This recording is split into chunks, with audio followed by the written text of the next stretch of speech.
محمد وعلى آله وأصحابه أجمعين. اللهم صل على سيدنا محمد وعلى آل سيدنا محمد كما صليت على إبراهيم وعلى آل إبراهيم في العالمين إنك حميد مجيد. أعوذ بالله من الشيطان الرجيم. بسم الله الرحمن الرحيم.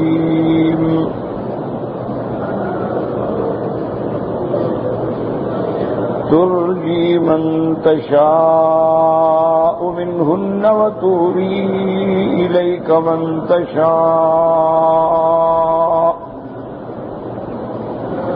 ومن ابتغيت ممن عزلت فلا جناح عليك. ذلك أدنى أن تقر أعينهن ولا يحزن ويرضين بما آتيتهن كلهن والله يعلم ما في قلوبكم وكان الله عليما حليما. قال المؤلف والمفسر رحمه الله تعالى: أدام النفع بعلومه وعلومكم في الدارين آمين. إلى أن قال الإمام أحمد: حدثنا محمد بن بشر قال حدثنا هشام بن عروة عن أبيه عن عائشة رضي الله تعالى عنها أنها كانت تغير من النساء اللاتي وهبن أنفسهن لرسول الله صلى الله عليه وسلم. قالت: ألا تستحي المرأة أن تعرض نفسها بغير صداق؟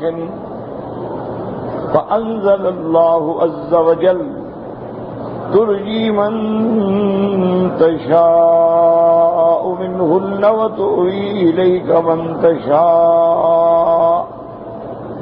قالت: إني أرى ربك يسارع لك في هواك. اب اللہ تبارک و تعالی نے کلام مقدس میں فرمایا: ترجی من تشاء منہن وتؤوی. جس کو پیچھے کریں، جس کو آگے کریں چاہیں. امام احمد رحمت اللہ علیہ نے روایت بیان کی کہ بی بی عائشہ صدیقہ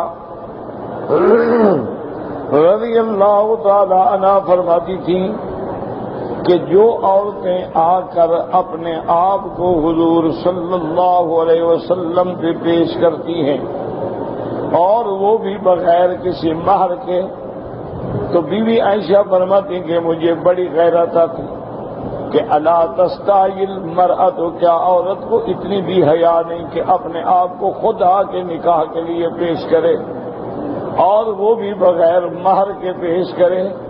لیکن جب اللہ نے قرآن میں یہ آیت اتاری: میرا مدنی آپ جس کو چاہیں پیچھے کریں، جس کو چاہیں آگے کریں، جس کو چاہیں رکھیں، جس کو چاہیں نہ رکھیں، جس کے چاہیں رات گزاریں، جس کے چاہیں نہ گزاریں، تو بی بی عائشہ نے فوراً کہا: ان ربک یسارع لک فی ہواک.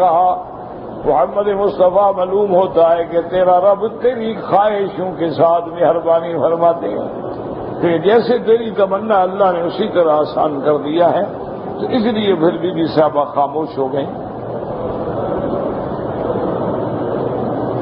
لیکن یہ بات بھی یاد رکھیں کہ یہ عورت کا اپنے آپ کو بغیر حق البہر کے پیش کرنا یہ صرف حضور کا خاصہ ہے.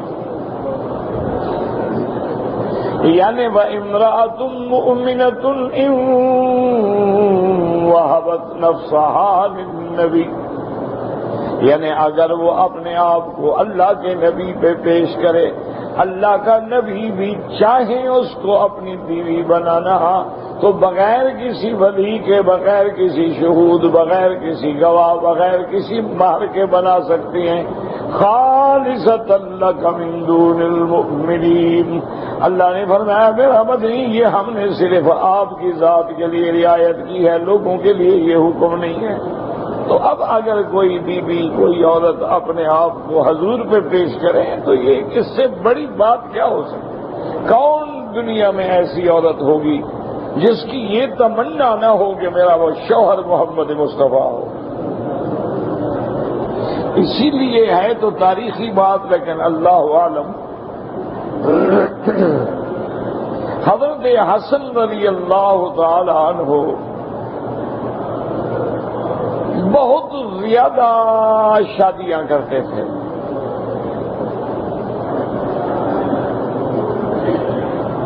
شادی کرتے 2 دن 4 دن طلاق دے دیتے، پھر اور شادی کرتے. تو حضرت حسین رضی اللہ تعالی عنہ کو بھی یہ بات بڑی گراں گزری. لیکن بڑے بھائی ہیں، ادب کا بھی تقاضا ہے، تو انہوں نے کچھ دوستوں کو جمع کر کے کہا کہ بھئی لوگوں کو کیا ہو گیا، اللہ عالم میرے بھائی کے مزاج میں کیا بات ہے، شادی کرتے ہیں طلاق دے دیتے ہیں، شادی کرتے ہیں طلاق دے دیتے ہیں. تو لوگوں کو چاہیے کہ ایسے بندے کو رشتہ نہ دیں. کیا اس نے کوئی کھیل بنا دیا ہے نکاح طلاق کو؟ تو جب لوگوں کو کہا گیا تو انہوں نے کہا حضرت حسین سے، انہوں نے کہا حضرت یہ تو شکر کریں کہ 2-4 دن گزارتے ہیں، اگر 2 گھنٹے بعد بھی طلاق دیں تو ہم لڑکیاں دیں گے. ہمارا رشتہ ہو جائے محمد مصطفیٰ کے ساتھ، اور ہمیں کیا چاہیے، چلو طلاق دے دی. لیکن حضرت حسن کی بیوی تو بنی نہیں، تو ہم تو نہیں انکار کر سکتے ہیں. یہ حضور کی محبوب ہیں، نواسے ہیں. تو جب حضور کے نواسے کا یہ عالم تھا تو پھر حضور کے لیے کون ہے جو پیچھے ہٹے؟ اور بعد مورخین نے لکھا ہے، اللہ عالم مجھے تو روایت نہیں ملی، لیکن بہرحال تاریخوں میں مورخین کی باتوں کا اعتبار بھی کم ہوتا ہے. انہوں نے لکھا ہے کہ حضرت حسن کو دراصل معلوم یہ ہوا تھا کہ کچھ خاندان میں بعض ایسی عورتیں بھی ہوتی ہیں جن کو اللہ تبارک و تعالیٰ نے ایسا جسم عطا فرمایا ہے کہ وہ گویا ہمیشہ ہی کنواری رہتی ہیں، چاہے وہ خاوند سے مل گئی پھر ٹھیک ہو گئی.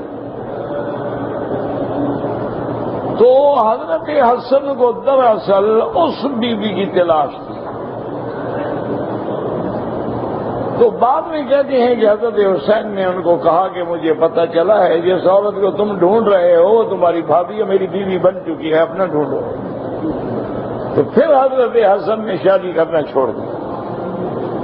اللہ عالم تاریخی بات ہے، کسی حدیث میں تو واقعہ ہے نہیں، حقیقت کیا ہے. کیونکہ بعض اوقات مصیبت یہ ہے نا، یہ شیعہ حضرات کو جھوٹ گھڑنے میں بھی تو بڑا مزہ آتا ہے. یہ بھی بادشاہ لوگ ہیں نا، اللہ معاف فرمائے، ایسی روایتیں بناتے ہیں کہ بندے کے پاؤں کے نیچے سے زمین نکل جائے. تو بہرحال یعنی یہ ہے کہ اللہ نے اپنے نبی کی عظمت کو اور راحت کو اتنا آسان کر دیا کہ حضور آپ پر نہ تو بیویوں کے لیے پابندی عدل کی ضروری ہے، جس کو چاہیں جس کو نہ چاہیں آپ کی مرضی.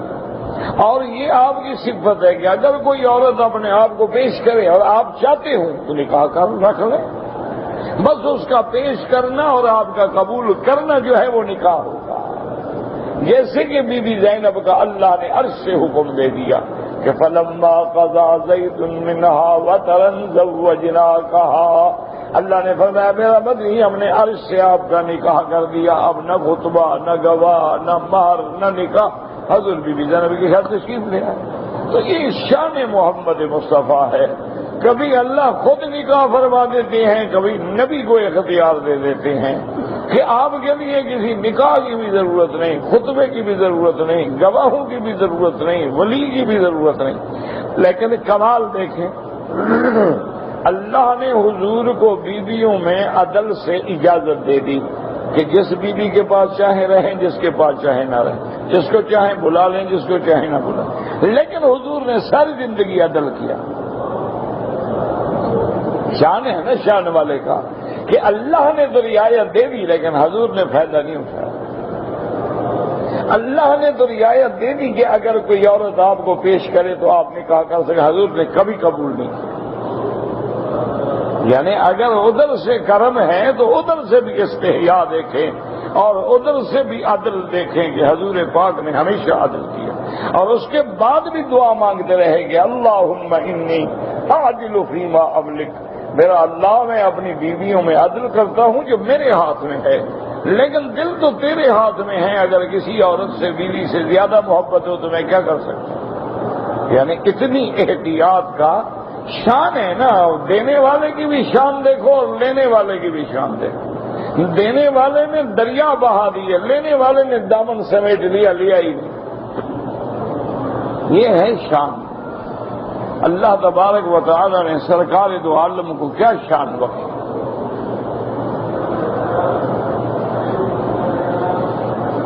تو یہ اتفاق ہوتے ہیں. اصل دعا کریں کہ اللہ توفیق دے.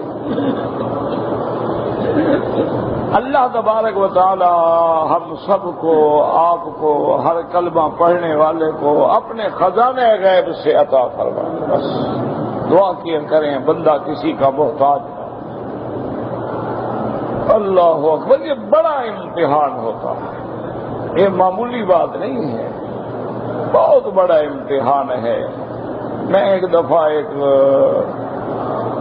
ملک میں تھا، وہاں پر ایک میرے دوست ہیں، اللہ ان کو خوش رکھے، ابھی بھی زندہ الحمدللہ.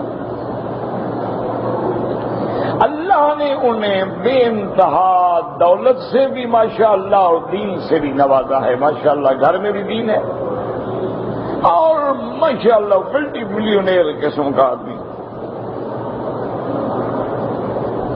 میرے پاس وہ رات کو آیا، مجھے ملا اور مجھے کہا کہ مکی صاحب آپ سے میرا بڑا تعلق ہے اور زندگی میں آپ پہلی دفعہ آئے ہیں.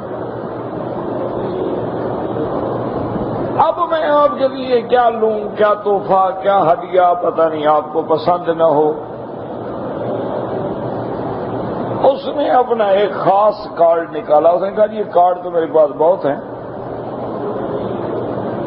آپ کی دعا سے اللہ نے مجھے بڑا نوازا ہے، لیکن یہ ایک ایسا کارڈ ہے کہ میں کسی دوسرے کو بھی دے سکتا ہوں.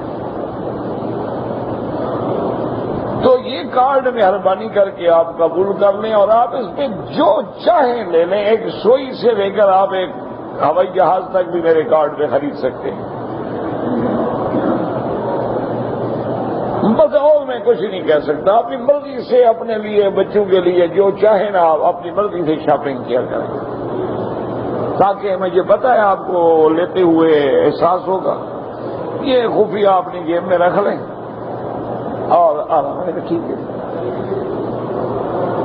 میں اللہ کے حرم میں الحمدللہ بیٹھا ہوں. میں اس زمانے میں تقریباً کوئی 1 مہینہ اس ملک میں رہا.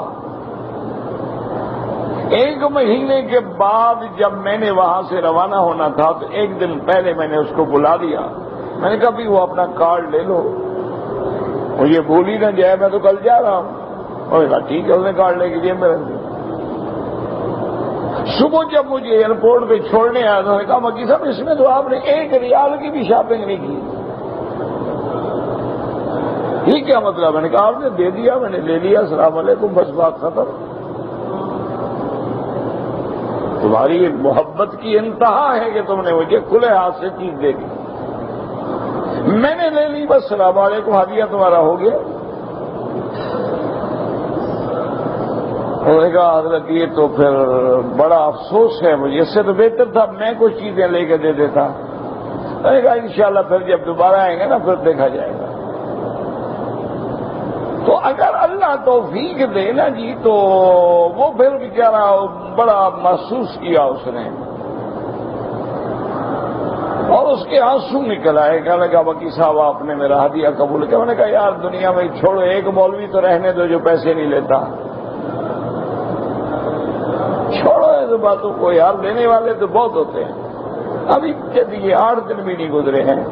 مجھے ایک دوست نے، بنگلور سے میرے دوست ہیں، انہوں نے کو 90,000 کا لیپ ٹاپ بھیجا کمپیوٹر کا، جو بندہ لے گیا میں نے اسی کو دے دیا، میں نے کہا واپس دے دیا۔ کہتے حضرت کسی کو دے دیں، میں نے کہا کیوں بھائی، کیوں؟ میں نے کہا بھائی 90,000 اس نے خرچ کیا، میں استعمال نہیں کرتا، ایک دوست کو میں نقصان پہنچاؤں، یہ کون سی خوشی کی بات ہے؟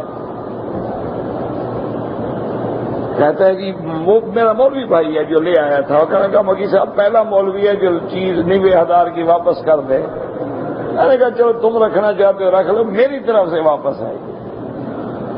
کہنا نہیں میں تو اب نہیں رکھ سکتا، امانت ہے۔ میں نے کہا تمہاری مرضی۔ تو انہوں نے غصے میں آ کے وہ ٹیلی فون کرنا بھی چھوڑ دیا کہ ہمارا ہدیہ واپس کر۔ اللہ کے بندے میرے کام کی چیز نہیں، میں جانتا نہیں، استعمال نہیں کرتا، تمہارا میں نقصان کروا دوں، یہ کون سی نیکی ہے؟ تو بہرحال دعا کریں کہ اللہ اپنا محتاج فرما دے، بس ایک دل سے دعا کیا کرو، اور مجھے آپ سے کچھ نہیں چاہیے کہ میرا مولا تیرے خزانے میں کمی ہے بھلا، تو میراثیوں کو دیتا ہے، کنجروں کو دیتا ہے، تیرے باغی ہیں جو زانی ہیں، زانیہ ہیں، شرابی ہیں، ان کو دیتا ہے، تو ہمارے لیے کو خزانے میں کمی آ جائے گی؟ کیوں اپنے نام لیوا کو کسی کے آگے ذلیل کرو کہ ہاتھ پھیلا کے کھڑا ہو؟ اللہ کریم ہے، قادر ہے، کام کرو، محنت کرو، اللہ رزق دے گا، تجارت کرو، ہمت کرو۔ ضروری ہے کہ بندہ خدا کا نام لے اور پھر لوگوں سے جا کے مانگتا پھر؟ تو اس لیے اب دیکھیں کمال کہ میرے مالک نے رحمت کے دریا بہا دیے میرے مدنی پہ، لیکن حضور کی شان بھی دیکھیں کہ اللہ نے جو رعایت دی قبول نہیں کی کہ مولا تیرا شکریہ لیکن میں عدل کروں۔ اس لیے فرماتی ہیں بی بی عائشہ، بڑی بات ہے، کتنا بڑا جملہ کہا، انی ارا ربک یسارع لک فی ہواک۔ بی بی عائشہ فرماتی ہے میرا بدنی میں تو یہ دیکھ رہی ہوں کہ معلوم ہوتا ہے میرا مولا بھی تیری خواہش پوری کر دیتے ہیں، جو آپ کے دل میں خیال آئے وہ اللہ پورا فرما دیتی ہیں۔ وقد تقدم ان البخاری رواه من حدیث ابی اسامہ بن هشام بن عروہ رضی اللہ عنہ على ان المراد بقوله ترجی من تؤخر من تشاء منهن من الواهبات تهوی الیک من تشاء اے من شئت قبلتها من شئت رددتها وردت فانت فيها ايضا بالخيار بعد ذلك ان شئت فيها فاويتها۔ اب بعض مفسرین فرماتے ہیں ترجی من تشاء منهن کیا مانا؟ یعنی اگر کوئی عورت اپنے آپ کو پیش کرے، آپ چاہیں تو قبول کر لیں، چاہیں تو رد کر دیں، قبول نہ کریں، اور اگر آپ نے ایک دفعہ رد کر دیا ہے لیکن پھر آپ کے دل میں خیال آ جائے تو پھر بھی آپ اس کو قبول کر سکتے ہیں۔ اسی مفسر فرماتے ہیں لہذا قال ومن ابتغيت ممن أزلت فلا جناح عليك، لیکن یاد رکھیں سمجھ لیں اس طریقے سے یہ آیت ہوگی صرف ان کے بارے میں جو اپنے آپ کو پیش کریں۔ وقال عامر الشعبی فی قوله تعالی ترجی من تشاء منهن كن نساء وهبن المسلمين ودخل بعضهن وارجع بعضهن لم ينكحن بعض منهن بشريك وقال آخرون بل المراد بقوله۔ اب حضرت عامر الشعبی فرماتی ہیں کہ یہ ان عورتوں کے بارے میں حکم ہے جنہوں نے اپنے آپ کو حضور کی خدمت میں پیش کیا، حضور صلی اللہ علیہ وسلم نے بعض کو قبول کیا اور بعض کو آپ نے قبول نہیں کیا، آپ نے نکاح نہیں کیا، جن میں ام شریک بھی ہیں۔ وقال آخرون بل المراد بقوله ترجی من تشاء منهن اي من ازواجك لا حرج عليك ان تترك القسم لهن۔ اور دوسرا قول یہ ہے کہ اللہ نے فرمایا میرا محبوب آپ کی جو بیویاں ہیں ان کے درمیان میں باری اور عدل کرنے کی آپ کو معافی ہے، کوئی ضرورت نہیں ہے، کوئی پابندی نہیں آپ پہ۔ اور اس کے بعد فرماتی ہیں فتقدم من شئت وتؤخر من شئت، جس کو چاہیں آپ زیادہ چاہیں کسی کے بعد 2 دن کسی کے بعد 3 دن، نہ چاہیں مؤخر کر دیں۔ فتجامع من شئت وتترک من شئت، جس کو چاہیں آپ اپنے خواہش نفسانی کے لیے بلا لیں اور جس کو چاہیں نہ بلائیں، آپ کی مرضی پر ہے۔ حقبہ اربان بعض مجاز وقت ربی رضی رحمۃ اللہ علیہ وسلم وَهَذَا قَالَ النَّبِيُّ صلی اللہ علیہ وسلم يَقْسِمُ لَهُنَّ، باوجود اس آزادی کے حضور باقاعدہ تقسیم کرتے تھے، باقاعدہ عدل فرماتے تھے، باقاعدہ ہر بیوی کو برابر وقت دیتے تھے۔ وَلِهَذَا ذَهَبَ طَائِفَةٌ مِنَ الْفُقَهَاءِ مِنَ الشَّافِعِيَّةِ وَغَيْرِهِمْ إِلَىٰ أَنَّهُ لَمْ يَكُنْ الْقَصْرُ واجبا علیہ صلی اللہ علیہ وسلم بهذه الآیۃ الکریمۃ۔ اب مفسر رحمۃ اللہ علیہ فرماتی ہیں کہ فقہاء شافعیہ میں ایک جماعت اسی طرف گئی ہے کہ حضور پر اپنی بیویوں کے بارے میں بھی عدل کرنے کی پابندی نہیں تھی۔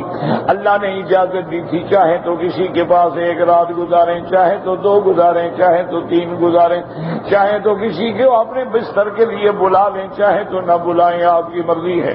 وقال البخاری رحمہ اللہ حدثنا حبان بن اسحاق قال حدثنا عبد الله بن مبارك قال اخبرنا عاصم بن احمد بن معاذ بن عائشہ رضی اللہ تعالی عنہ ان رسول اللہ صلی اللہ علیہ وسلم كان يستأذن في اليوم المرأة منا بعد ان نزلت هذه الآية ترجي من تشاء منهن وتؤوي إليك من تشاء ومن ابتغيت ممن أزلت فلا جناح عليك وقلت لها ما كنت تقولين قالت إن كان ذلك إلي فإني لا أريد يا رسول الله أن أوصل عليك أحدا وهذا الحديث منها يدل على أن المراد من ذلك عدم وجود القسم وحديث الأول يقتضي أن الآية نزلت في الواهبات۔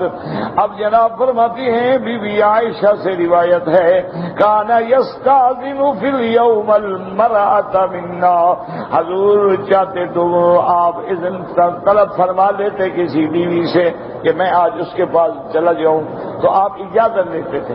بی بی عائشہ نے کہا یا رسول اللہ اگر اللہ مجھے اختیار دے تو میں تو آپ کو اجازت نہیں دوں گی، میں تو یہ گوارا نہیں کر سکتی کہ میں آپ کو اجازت دوں اور آپ کسی دوسری بیوی کے پاس چلے جائیں، کیونکہ ہر بیوی کی محبت کا تقاضا یہی ہے۔ اب مفسر فرماتا ہے کہ اس حدیث سے یہ معلوم ہوتا ہے کہ حضور پر بیویوں کے درمیان میں تقسیم کار کی پابندی نہیں تھی، اور پہلی حدیث سے معلوم ہوتا ہے کہ یہ جو ہے واہبات کے بارے میں ہے جنہوں نے اپنے آپ کو حضور پہ پیش کیا۔ ومنها هنا اختار ابن جرير رحمه الله تعالى ان الآية عامة في الواهبات النساء الا بعنده والنظر خير فيهن ان شاء قسم ان شاء لم يقسم۔ اب ابن جریر رحمۃ اللہ علیہ فرماتی ہیں کہ آیت عام ہے، واہبات کے حق میں بھی ہے کہ جس کو چاہے قبول فرمائیں، جس کو چاہے رد فرمائیں، اور اپنی موجودہ بیویوں کے بارے میں بھی ہے، جس کو جتنا وقت دینا چاہے دیں، آپ کو اجازت ہے، پابندی نہیں۔ تو یہ آیت عام ہے۔ وفی جمع بین الاحادیث، اور اس تقریر سے دونوں حدیثیں بھی جمع ہو جاتی ہیں۔ ولہذا قال تعالی ذلک ادنی ان تقر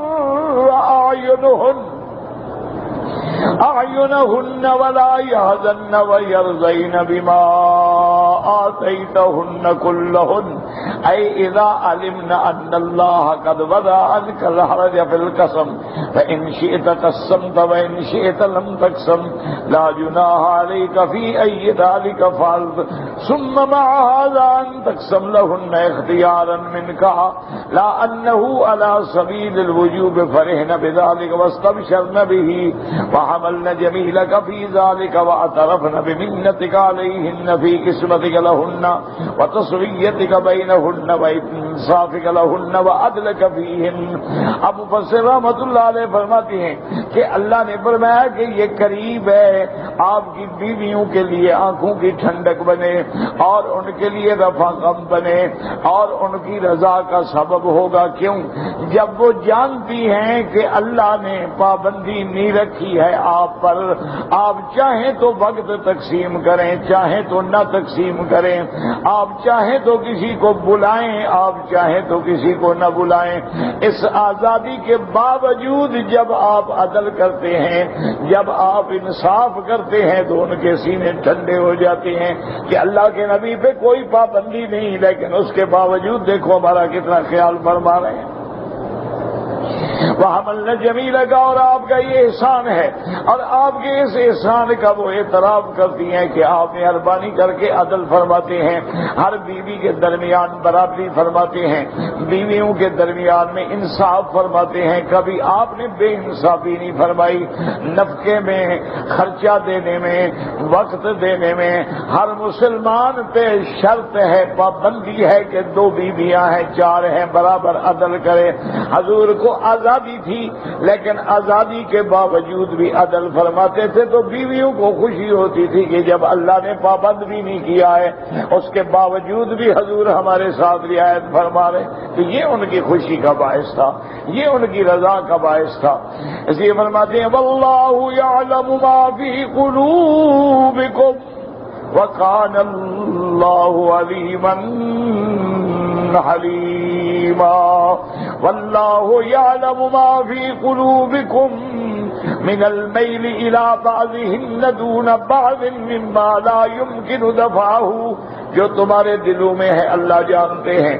ایک بیوی سے محبت زیادہ ہوتی ہے، کسی بیوی سے محبت کم ہوتی ہے، یہ سب اللہ کے ہاتھ میں ہے، یہ چیزیں بندے کے ہاتھ میں نہیں ہیں۔ یاد رکھو، اس لیے اللہ نے حکم دیا ہے کہ عدل کرو۔ وَإِنْ خِفْتُمْ أَلَّا تَعْدِلُوا فَوَاحِدَةً، اللہ نے فرمایا اگر تم ڈرو کہ عدل نہیں کر سکو گے تو پھر ایک بیوی رکھو، زیادہ بیویاں بھی نہ رکھو۔ اچھا، دوسری جگہ قرآن کہتا ہے وَلَن تَسْتَطِيعُوا أَن تَعْدِلُوا بَيْنَ النِّسَاءِ وَلَوْ حَرَصْتُمْ، اللہ فرماتی ہے تم ہرگز عدل نہیں کر سکتے ہو عورتوں کے درمیان میں چاہے جتنا بھی چاہو۔ تو اللہ فرماتے ہیں تو عدل کر نہیں سکتے، ادھر فرماتے ہیں کہ اگر عدل نہ کرو تو پھر ایک بیوی، اور جب فرما دیا کہ تم ہرگز عدل نہیں کر سکتے تو اس کا معنی یہ ہے کہ کوئی دوسری بیوی نہ کرے۔ لیکن علماء نے فرمایا کہ وَإِنْ خِفْتُمْ أَلَّا تَعْدِلُوا، اس کا معنی یہ ہے کہ تم خرچہ دینے میں، وقت دینے میں، نوبہ دینے میں، باری دینے میں، عزت دینے میں اگر ڈر ہو کہ انصاف نہیں کر سکوں گا تو پھر دوسری شادی نہ کرو۔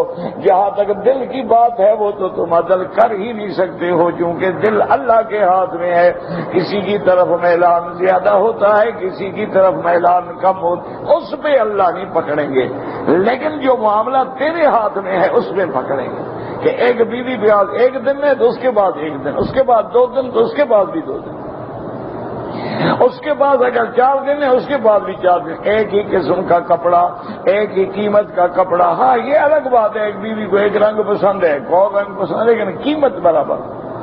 اسی طرح خرچہ ہے برابر ہو۔ ہاں یہ ہوتا ہے کہ کبھی مثلا ایک بیوی بڑے گھرانے کی ہے اس کا خرچ زیادہ ہے، غریب گھرانے کی ہے تھوڑا ہے، تو یہ انصاف کے خلاف نہیں ہوتا۔ منع یہ ہے کہ اس کے معیار اور اس کے حالات کے مطابق اس کو خرچہ دیں۔ اصل میں آدمی اگر انصاف کرے، چاہے ایک بیوی بھی ہو، دیکھو نا ایک آدمی کی ایک بیوی ہے اور روزانہ وہ رات کو نعوذ باللہ گناہ کرتا ہے، ویسے ایک بیوی کو بھی نہیں پوچھتا، تو یہ کون سا عدل ہے؟ تو اس میں بھی قابل مواخذہ ہے۔ اور دوسرا یہ بھی یاد رکھیں کہ بعض اوقات چھوٹی سی بات جو ہے نا اس پر سارے گھر کی اصلاح ہوتی ہے۔ حضرت تھانوی رحمت اللہ علیہ کسی کے گھر میں مہمان ہوئے، کھانا کھایا، کھانا کھانے کے بعد آپ نے فرمایا کہ بھئی جزاک اللہ خیرا، اللہ آپ کو بھی جزا دے، اور آپ اپنے گھر والوں سے بھی میری طرف سے شکریہ ادا کریں کہ اللہ ان کو بھی جزا دے کہ انہوں نے آگ پہ بیٹھ کے، گرمی پہ بیٹھ کے اور اتنا اچھا کھانا بنایا۔ تو جب اس نے جا کے پیغام دیا، چونکہ اس زمانے میں گھر تو چھوٹے ہوتے تھے، وہ پردے سے درمیان میں لٹکے ہوئے، تو رونے کی آواز آئی۔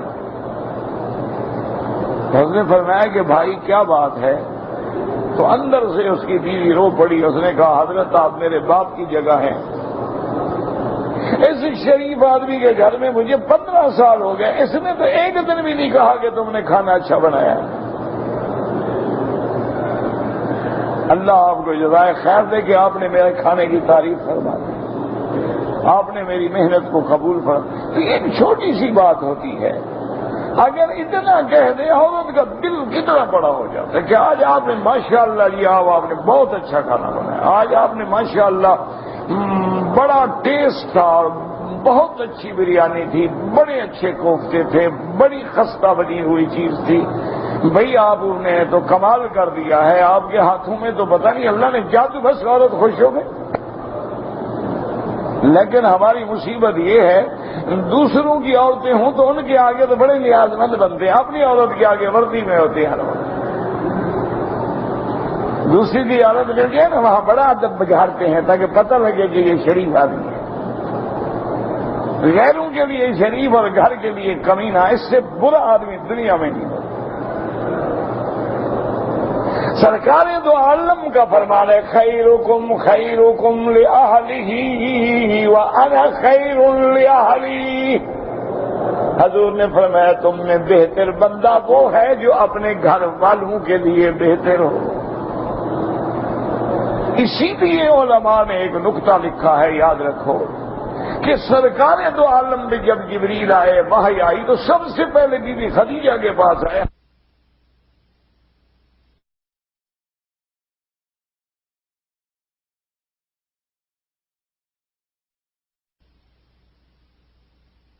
اور بی بی خدیجہ نے جس انداز میں میرے مدنی کی تعریف کی ہے نا، کہا کلا یا رسول اللہ آپ کیوں گھبرا رہے ہیں؟ لا یخزیک اللہ ابدا، آپ مت ڈریں، تیرا رب تجھے کبھی رسوا نہیں کرے. انک لتصل الرحم وتعین فی النوائب، آپ تو رحم کو جوڑنے والے ہیں، آپ تو مسکینوں پہ ہمدردی کرنے والے ہیں، آپ یتیموں اور بیواؤں کے سر پہ ہاتھ رکھنے والے ہیں، آپ غریبوں کے ہمدرد ہیں، آپ کو خدا چھوڑ دے گا؟ تو علماء نے ایک نقطہ لکھا ہے کہ یہ بہت بڑی تصدیق ہے کہ جس کے کردار کی اور جس کی سیرت کی گواہی بیوی دے، اس سے بڑی گواہی دنیا میں کوئی نہیں ہوتی. کیونکہ آدمی لاکھ عالم بن جائے، پیر بن جائے، بیوی کبھی نہیں مانتی.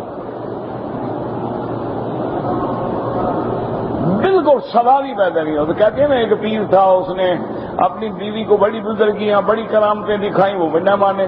ایک دن اڑ کے آیا بیوی کے سامنے، اس نے کہا آج تو تم نے دیکھ لیا تمہارے سامنے اڑنا. اچھا ٹیڑے اڑ رہے تھے آپ تھے وہ.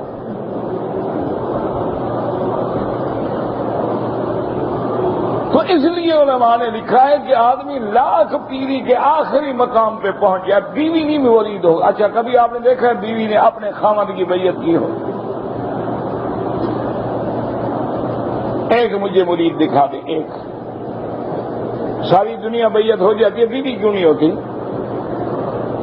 بیوی کبھی نہیں بولتا کہ کیونکہ اس کو سب کچھ جانتی ہے نا، اس کا آگا پیچھا دیکھا ہوا ہے نا، کیا بولتے کہ تو. لیکن یہ عزت و عصمت میرے مدنی محمد مصطفیٰ کی ہے کہ پہلی گواہی دینے والی بیوی ہے، کہ جس کے کردار کی گواہ بی بی خدیجہ ہے، جس کی رسالت کی گواہ بی بی خدیجہ ہے، جس کی سخاوت کی گواہ بی بی خدیجہ ہے، جس کی صداقت کی گواہ بی بی خدیجہ ہے رضی اللہ تعالی عنہا. تو یہ عظمت تھی محمد مصطفیٰ کی صلی اللہ علیہ وآلہ آلہ واصحابہ وسلم. اور اسی طرح یاد رکھیں دشمنوں نے ہر الزام لگایا میرے مدنی پہ کہ شاعر ہے، میرے مدنی پہ کہ کاہن ہے، میرے مدنی پہ کہ مجنون ہے، میرے مدنی پہ کہ نعوذ باللہ اللہ پہ جھوٹ بولتا ہے، میرے مدنی پہ کہ قرآن خود بناتا ہے. لیکن میرے مدنی کے کریکٹر پہ کوئی دشمن بھی انگلی نہیں رکھ سکتا.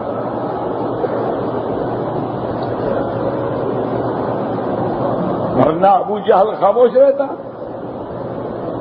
ورنہ ابی لہب خاموش رہتا.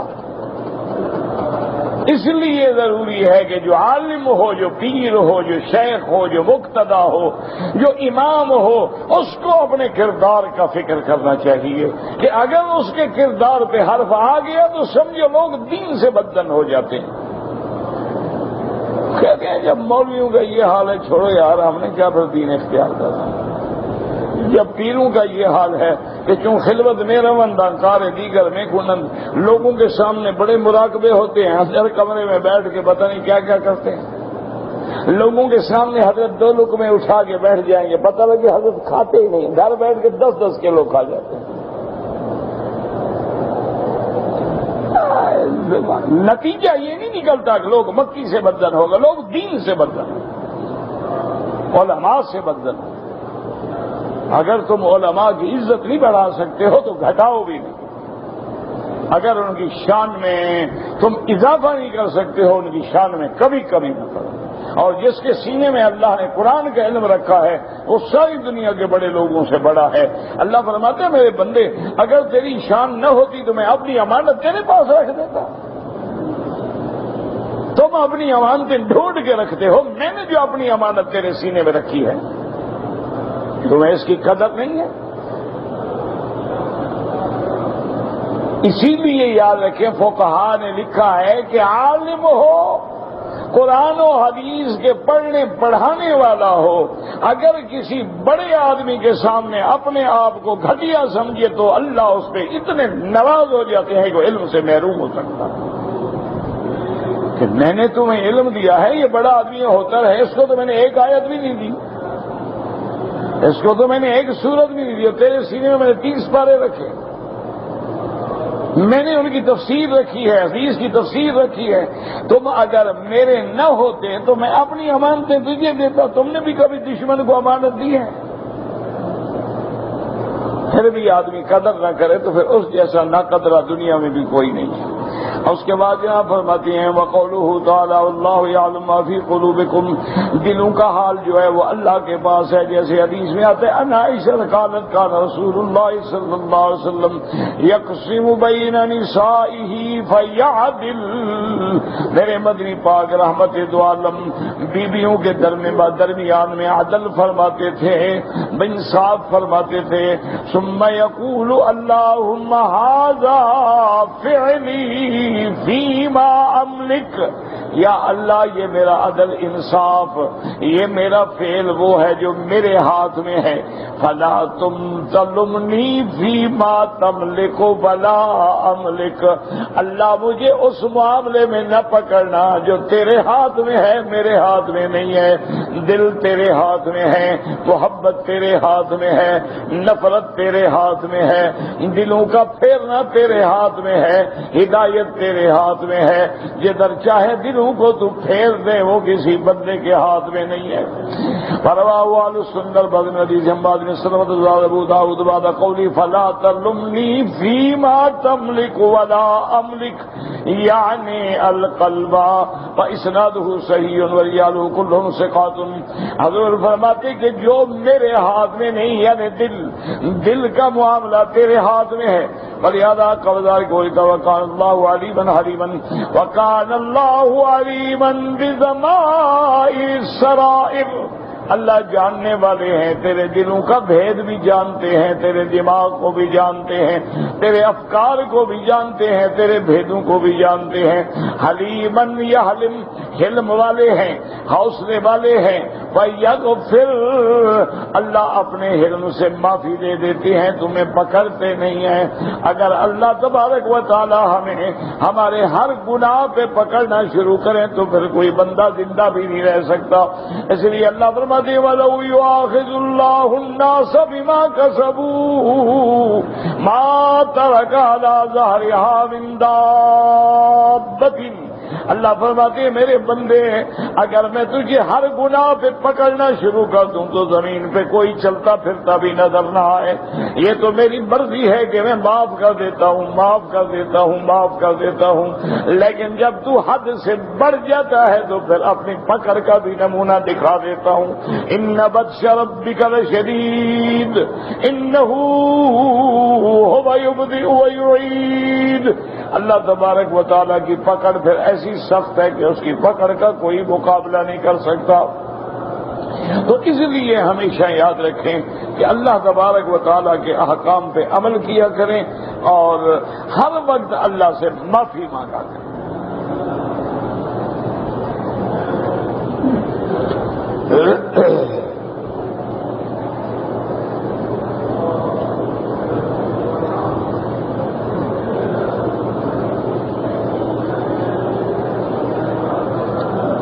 کہتا ہے جی کہ رمضان المبارک کے آخری مہینے میں، آخری 10 دنوں میں جو قیام اللیل یعنی تہجد با جماعت پڑھائی جاتی ہے، اس کے بارے میں دیکھیں امام ابو حنیفہ رحمۃ اللہ علیہ کے نزدیک نفل کی جماعت نہیں ہوتی۔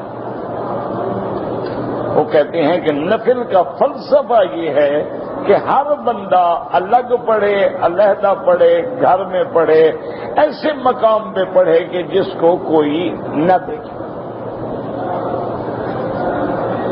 اور اصل میں اگر غور کریں، ساری زندگی میرے مدنی سرکار نے رحمت دو عالم نے تہجد گھر میں پڑھی ہے، مسجد میں نہیں پڑھی۔ اسی لیے بی بی عائشہ سے سوال کیا جاتا تھا کہ اماں عائشہ آپ بتلائیں کہ حضور رات میں جو گھر میں نماز پڑھتے تھے رمضان میں یا غیر رمضان میں؟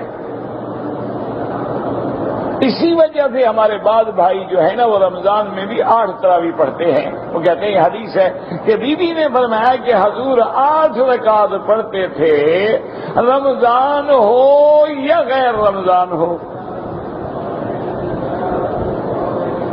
کہ حضور جو ہیں کتنی رکعتیں پڑھتے؟ 8 رکعت۔ بات کو سمجھا کریں، مشکل میرا بھائی یہ ہوتی ہے ہر بندہ یہ چاہتا ہے میں حضور کے فرمان پہ چلوں۔ ایک بات یاد رکھو، تمام ائمہ بھی تابع ہیں قرآن اور سنت محمد مصطفیٰ۔ اسی لیے امام ابو حنیفہ رحمۃ اللہ علیہ کا تو آپ کتابیں دیکھیں، ان کا انداز یہ ہے کہ سب سے پہلے وہ قرآن کو لیتے ہیں اور پھر وہ حدیث جو تنزیل کے موافق ہو قرآن کے اس کو اور زیادہ ترجیح دیتے ہیں کہ قرآن بھی آ گیا، حدیث بھی آ گیا۔ اچھا، اگر ایک مسئلہ انہیں قرآن میں ملے ہی نہ، مثلا عشاء کی 4 رکعتیں ہیں، اب قرآن میں کیسے ڈھونڈیں؟ نماز پڑھنے کا حکم تو قرآن میں ہے، لیکن عشاء کی 4 پڑھو اور مغرب کی 3 پڑھو، یہ تو قرآن کی کسی آیت میں نہیں۔ تو اب آئیں گے حدیث رسول اللہ۔ اچھا، اب اتفاق یہ ہے کہ 2 حدیثیں آ گئیں، مثلا آمین زور سے بھی کہا گیا، آہستہ بھی کہا گیا۔ اب امام صاحب یہ کوشش کرتے ہیں کہ خلفائے راشدین کیا کہتے ہیں، ابو بکر، عمر، عثمان، علی کا سمجھے۔ اگر ان میں بھی مسئلہ نہ ملے تو پھر وہ ڈھونڈتے ہیں عشرہ مبشرہ کو، کہ وہ 10 صحابی جن کو حضور نے زندگی میں جنت کی بشارت دی تھی، اس مسئلے میں ان کی کیا تحقیق ہے۔ اسی لیے جھگڑا نہ کیا کریں، یہ رفع یدین کا مسئلہ ہے، عشرہ مبشرہ کوئی بھی نہیں کرتا تھا، یعنی وہ جلیل القدر صحابہ جن کو جنت کی بشارت ملی ہوئی ہے۔ اور عبداللہ ابن مسعود جیسا آدمی جس کے بارے میں حضور فرمائے کہ جب میرا عبداللہ کوئی بات کرے فصدقوہ، اس کی بات کو سچ مانا کرو۔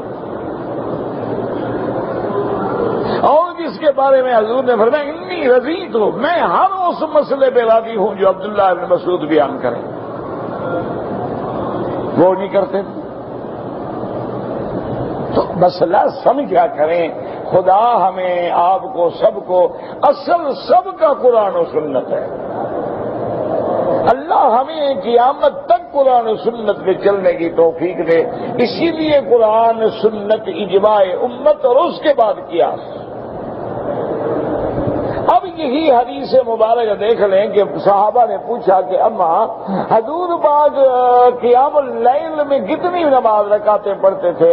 فرمایا کہ 8 رکعات 8 رکعت پڑھتے تھے، اور حدیث میں آگے لفظ آتے ہیں فی رمضان وغیرہ، رمضان ہو یا رمضان نہ ہو۔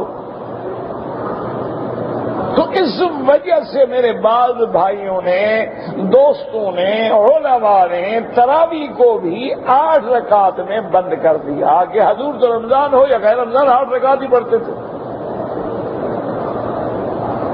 حالانکہ تھوڑی سی توجہ فرماتے تو مسئلہ حل ہو سکتا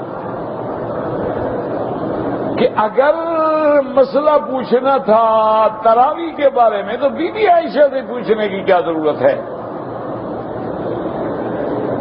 بی بی عائشہ تو گھر کی بات بتائے گی، تراویح تو مسجد میں پڑھی جاتی ہے۔ بات یہاں سے راوی کو دیکھ کے بھی حدیث سمجھ رہے تھے کہ کیا کہا جا رہا ہے۔ بھائی عبداللہ ابن مسعود سے پوچھیں، ابو بکر سے پوچھیں، عمر عثمان سے پوچھیں، علی سے پوچھیں، عشرہ مبشرہ سے پوچھیں رضوان اللہ علیہم اجمعین، ابی موسیٰ اشعری سے پوچھیں، معاذ بن جبل سے پوچھیں، بی بی عائشہ سے کیوں پوچھیں؟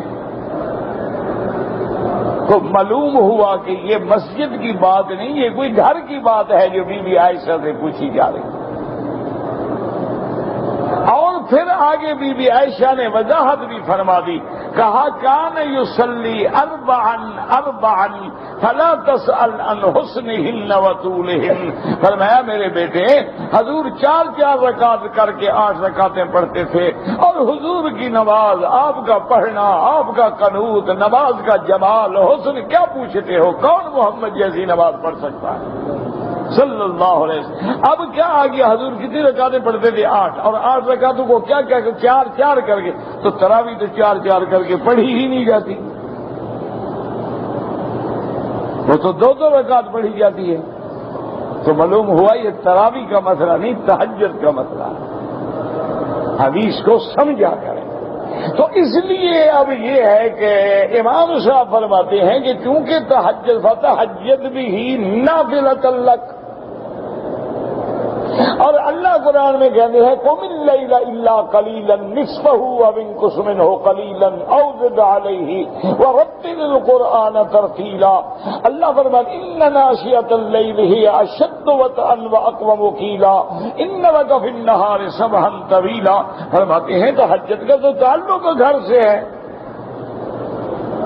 کہ آدمی کوئی دیکھنے والا نہیں، کوئی ریا نہیں، کوئی سننے والا نہیں، کوئی حتیٰ کہ خاموشی سے اٹھا ہے، اپنے گھر والوں کو بھی پتہ نہیں، بڑے آرام سے وضو کرتا ہے، بتی نہیں جلاتا کہ بچوں کی نیند خراب نہ ہو جائے، اور چپ کر کے اپنے اللہ کے دروازے پہ کھڑا ہے۔ تو یہی تو وہ مقام ہے جو اللہ کو پسند ہے۔ تو اس لیے وہ فرماتے ہیں کہ نفل میں جماعت نہیں ہوتی، لیکن حنابلہ رحمہم اللہ کے نزدیک نفل میں بھی جماعت جائز ہے، اور خاص طور پہ رمضان میں، کہ رمضان کا مہینہ ہے جاگنے کے لیے۔ تو اگر کوئی آدمی گھر پڑھ لے گا، ہو سکتا ہے 10 پڑھیں گے، 10 نہیں پڑھیں گے، 20 پڑھیں گے، 20 نہیں پڑھیں گے، اگر جماعت بنا لیں گے تو لاکھوں آدمی پڑھ لیں گے۔ اور مقصد اس مہینے میں راتوں کا جاگنا ہے، اس لیے یہاں مکہ مکرمہ میں، مدینہ منورہ میں الحمدللہ 20 تراویح پڑھنے کے بعد پھر وقفہ دے دیتی ہیں کہ ذرا بندہ گھر ہو آئے، تیاری کر لے، چائے وائے پی لے، وضو شضو کر لے، پھر تیار ہو کے آ جائے، اور پھر جناب ماشاءاللہ 8 رکعت اور وتر کی نماز ہوتی ہے، تو تاکہ رات کا ابدا بھی آخر بھی سارا اللہ کے راستے میں جاگتے ہوئے گزرے، اس کے بعد سحری کا وقت ہو گیا، فجر کی نماز کا وقت ہو گیا، تو گویا پوری رات اللہ کی عبادت میں گزر گئی۔ اس لیے یہاں پر بغیر کسی اختلاف کے، اعتراض کے، بغیر کسی فقہی تعصب کے، جب ائمہ پڑھاتے ہیں باقاعدہ پڑھا کریں، تراویح بھی پڑھا کریں، قیام اللیل بھی پڑھا کریں، اور اگر ان کے ساتھ وتر مل کے پڑھیں تب بھی کوئی حرج نہیں، اور اگر اپنے وتر علیحدہ کر کے پڑھیں تب بھی کوئی حرج نہیں۔ یہ کوئی لڑائی کے مسئلے نہیں ہیں۔ اللہ ہمیں اتفاق دے، اتحاد دے، اور ایک دوسرے کے ادب کرنے کی توفیق دے۔ اللہ ہمیں گستاخی سے اور بے ادبی سے محفوظ رکھے۔ سمجھا کریں مسائل۔ اچھا کہتے ہیں جی کہ ہمارے ملک میں ایک رواج ہے کہ 3 راتوں میں قرآن ختم کرتے ہیں، 10 پارے پڑھتے ہیں، وہ بھی یہی ہے، بالکل جائز ہے، کوئی منع نہیں کیونکہ افضل بھی یہی ہے کہ قرآن ختم کرو تو کم از کم 3 راتوں میں ختم کرو. تو لہذا اگر انہوں نے ایک انتظام کر لیا ہے تو اچھی بات ہے، تاکہ لوگ جاگیں اور جنہوں نے قرآن پورا نہیں سنا وہ 3 راتوں میں پورا قرآن سن لیں. کیونکہ ایک آدمی بیچارہ پابندی سے 20 رکعتیں ایک مسجد میں نہیں پڑھ سکتا. ایک مسجد میں دوسرا پارا ہے، تیسرے میں چوتھا ہے، اس میں چھٹا ہے، اس میں 8واں ہے، اس کی ترتیب تو ختم ہو گئی نا.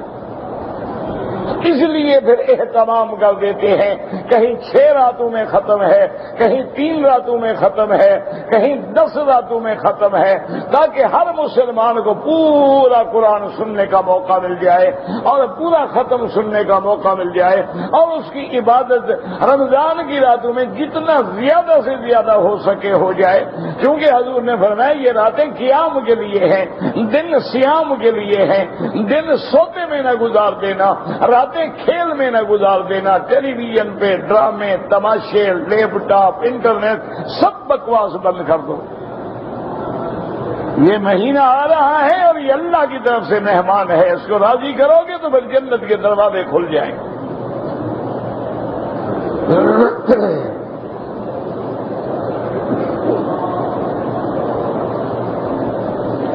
میرا بھائی تم اور میں مخلوق ہیں، تم کیوں اللہ کے بارے میں بحث کرتے ہو؟ مجھے پہلے یہ تو بتاؤ. مخلوق کی کیا طاقت ہے کہ خدا کے بارے میں بحث کرے؟ باقی جو قرآن کہتا ہے اس میں ہمارا ایمان ہے. 17 آیتیں ہیں قرآن میں جس میں اللہ نے فرمایا الرحمن علی العرش استوى، اللہ عرش پہ ہے، لیکن کیفیت کیا ہے وہ کوئی نہیں جانتا ہے. الاستواء معلوم والکیف مجہول. امام مالک نے فرمایا استواء معلوم ہے کہ قرآن میں ہے، کیفیت کیا ہے یہ ہم نہیں جانتے، اور جو اس کے بارے میں سوال کرے وہ بالکل فرمایا احمق ہے.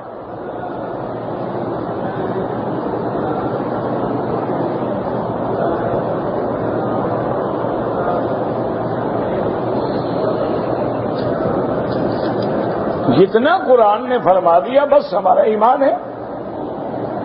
اب قرآن کہتا ہے کہ اللہ کا ہاتھ، بس ایمان ہے.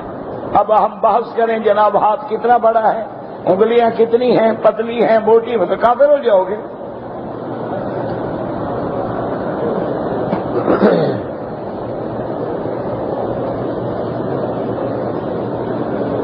بابا سجدہ سہو جو ہے ایک طرف سلام پھیر کے کر کے بھی جائز ہے، اور آخر میں سجدہ کر کے سلام پھیر دے تب بھی جائز ہے. دونوں حدیثوں میں موجود ہیں، کوئی لڑنے کی ضرورت نہیں ہے. یہ تو اعلیٰ اولیٰ کے مسئلے ہیں. خدا کے لیے حضور کی امت کو جینے دو. کفر ہمیں مٹانے پہ تلا ہوا ہے، اور ابھی تک ہم نماز بھی 1400 سال میں اتفاق نہیں کر سکے. حالانکہ کچھ نہیں، یہ رعایت ہے حضور کی طرف. کیوں؟ نماز کی کیفیات ہیں. نماز میں کمی کی یا زیادتی کی؟ مثلا 4 رکعت کی ایک بندے نے 3 پڑھی تو کمی کی. ایک بندے نے 4 کے بجائے 5 رکعتیں پڑھ دی تو زیادتی کی. ایک بندے نے رکعتیں تو پوری پڑھی لیکن سورت بھول گیا. تو نماز کی کیفیات ہیں، اور اللہ کے نبی کی احادیث ساری موجود ہیں الحمدللہ. جس پر بھی کوئی عمل کر رہا ہے انشاءاللہ وہ جنتی ہے. مدینہ منورہ سے اگر عورت آ رہی ہو مکہ مکرمہ اور حیض ہو کوئی بات نہیں، غسل کر لے اور نماز نہ پڑھے، لبیک اللہم لبیک نیت کر لے، مکے میں آ کے گھر بیٹھی رہے. جب ایام گزر جائیں سادہ پانی سے غسل کر کے طواف کرے، صفا مروہ دوڑے، عمرہ نصیب ہو جائے گا. کیوں اپنا عمرہ ضائع کرتی ہے؟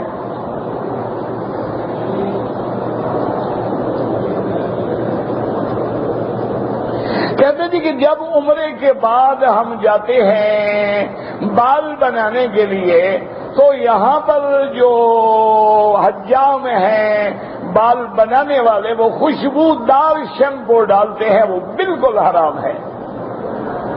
یہ ہماری ذمہ داری ہے کہ ہم اس کو کہیں کہ خوشبو والا شیمپو نہ ڈالنا، سادہ پانی ڈالے، خوشبو صابن بھی سادہ ہو جس میں خوشبو نہ ہو.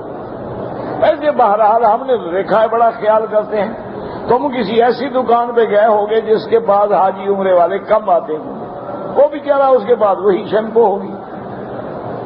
طواف عمرے میں کر لے اور صفا مروہ نہ دوڑے, بال کٹا ڈالے تو ایک بکری دم پڑ گئی کہ صفا مروہ عمرے میں واجب ہے. یہ کہنا جی پتہ نہیں تھا تو آپ کیا کرنے آ رہے تھے جناب؟ یہاں لوگ اداس بیٹھے تھے آپ کی زیارت کے لیے. آپ اگر عمرے پہ آ رہے تھے, آپ کو پاسپورٹ کا پتہ تو چل گیا, ٹکٹ لینے کا پتہ بھی چل گیا, ہوائی جہاز بھی آپ نے مکے والا پکڑا ہے, انڈیا نہیں چلے گئے, باقی صفا مروہ کا پتہ نہیں چلا آپ کو. یہ کیا بچوں والی باتیں ہیں؟ آپ نے پوچھا ہی نہیں, پتہ کیسے چلے؟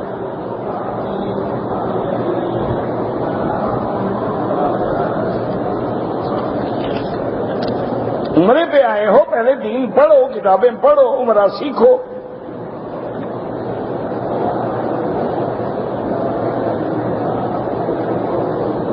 کہتے تھے کہ مکہ شریف میں رہتے ہوئے میاں بیوی آپس میں مل سکتے ہیں, کیوں مکے میں آنے کے بعد یعنی بیوی حرام ہو جاتی ہے؟ اچھی بات ہے بھی, اچھا عمرہ کیا, بیوی بھی گئی, جان چھوٹی. انا للہ و انا الیہ. اچھا مکے میں جو بچے پیدا ہو رہے ہیں اوپر سے ٹپکتے ہیں, عجیب عقل ہے. لوگ سمجھتے ہیں جی پاک جگہ ہے نا, تم کون سا گناہ کر رہے ہو؟ پاک بیوی ہے تمہاری. گناہ حرام ہے نا, حلال تو حرام نہیں ہے نا. اور یہاں تو آدمی کو ملنا بھی پڑتا ہے, زمزم کی طاقت برداشت ہوتی ہے. تمہارے پاس اسی لیے ایک بیوی ہے نا, یہاں 4 سے کم میں گزارا ہی نہیں ہوتا. اب اللہ کے بندے, تمہاری بیوی ہے, جب عمرے سے فارغ ہو گئے حلال ہے, جب تک احرام ہے حرام ہے, سیدھی سی بات ہے.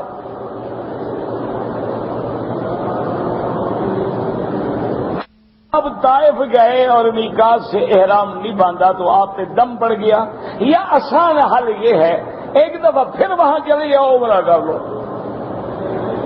بکرے دینے سے بچ جاؤ گے. 300 ریال 350 کا بکرا ملے گا, کرایہ تو 100 ریال بھی نہیں لگے گا. آرام سے واپس چلے جائیں سائل میقات پہ, اور جو عمرہ چھوڑا ہے اسی نیت سے عمرہ کر لیں, کوئی دم نہیں. عمرہ نہیں کرو گے تو ایک بکری دم دینی پڑے گی. یہاں منڈیاں ہیں, وہاں بکرے ملتے ہیں, وہی ذبح ہوتے ہیں, وہی تقسیم ہو جاتے ہیں. جب آپ نے مدینہ جانا واپسی پہ لازم احرام باندھ کے آئے. او یار خدا کا شکر کرو, اللہ مدینے کا عمرہ نصیب کر رہا ہے. مسئلے پوچھتے ہو, یہاں سے خود محمد مصطفیٰ نے عمرہ کیا. اللہ کے بندے, پتہ نہیں تکلیف لوگوں کو کیا ہے. جب بھی پوچھیں گے نا دین کے بارے میں, یہ تبلیغ میں جانا چاہیے, نہیں جناب نہیں جانا چاہیے, فلم میں جانا چاہیے, تھیٹر دیکھنے کے لیے جانا چاہیے, دین کی تبلیغ کے لیے کیوں جاؤ جناب؟ اچھا جی مدینے سے احرام باندھنا چاہیے, نہیں جناب مہندی لگا کے آنا چاہیے. اللہ کے بندے میقات ہے اور خدا کا شکر نہیں کرتے ہو تمہیں مدینے کا اللہ اور عمرہ نصیب فرما رہے ہیں. اور اگر رمضان میں ہو گیا تو حضور کے ساتھ حج کے برابر ہے. خدا کا شکر کرو اللہ کے بندو, الحمدللہ کہو. تم تو انتظار میں ہو کہ مولا کب مدینہ آئے گا, کب میں جاؤں گا, کب احرام باندھوں گا. تمہارے دل میں تڑپ ہو اس عمرے کے لیے. واقعتاً ایک علم ہے اور جادو حق ہے. خود میرے آقا سرکار دو عالم پہ جادو ہوا. کرنے والا یزید ابن العاصم یہودی تھا جس نے جادو کیا. جادو ہوتا ہے لیکن جادو کا پڑھنا, جادو کا کرنا, جادو کا سیکھنا کفر ہے. اور اگر کسی ظالم نے کسی پہ جادو کر دیا ہو تو اس کا علاج یہ ہے کہ سورۃ البقرہ جو ہے یہ باقاعدہ ٹیپ میں کیسٹ لگا کے, ہیڈ فون لگا کے روز سنا کریں, انشاءاللہ 6-7 دن میں صاف ہو جائے گی. آج بھی ہے دنیا میں, اللہ معاف کرے, آج بھی ظالم شیطان پھرتے ہیں جو جادو کرتے ہیں. جانے والے پہ عمرہ ضروری نہیں ہے، کیونکہ جدہ میقات نہیں ہے۔ مسئلہ سمجھیں، میقات یلملم ہے، جدہ میقات نہیں۔ اگر کرنا چاہو عمرہ جائز ہے، لازم نہیں، ضروری نہیں کہ آپ لازم ایک میقات سے احرام باندھ کے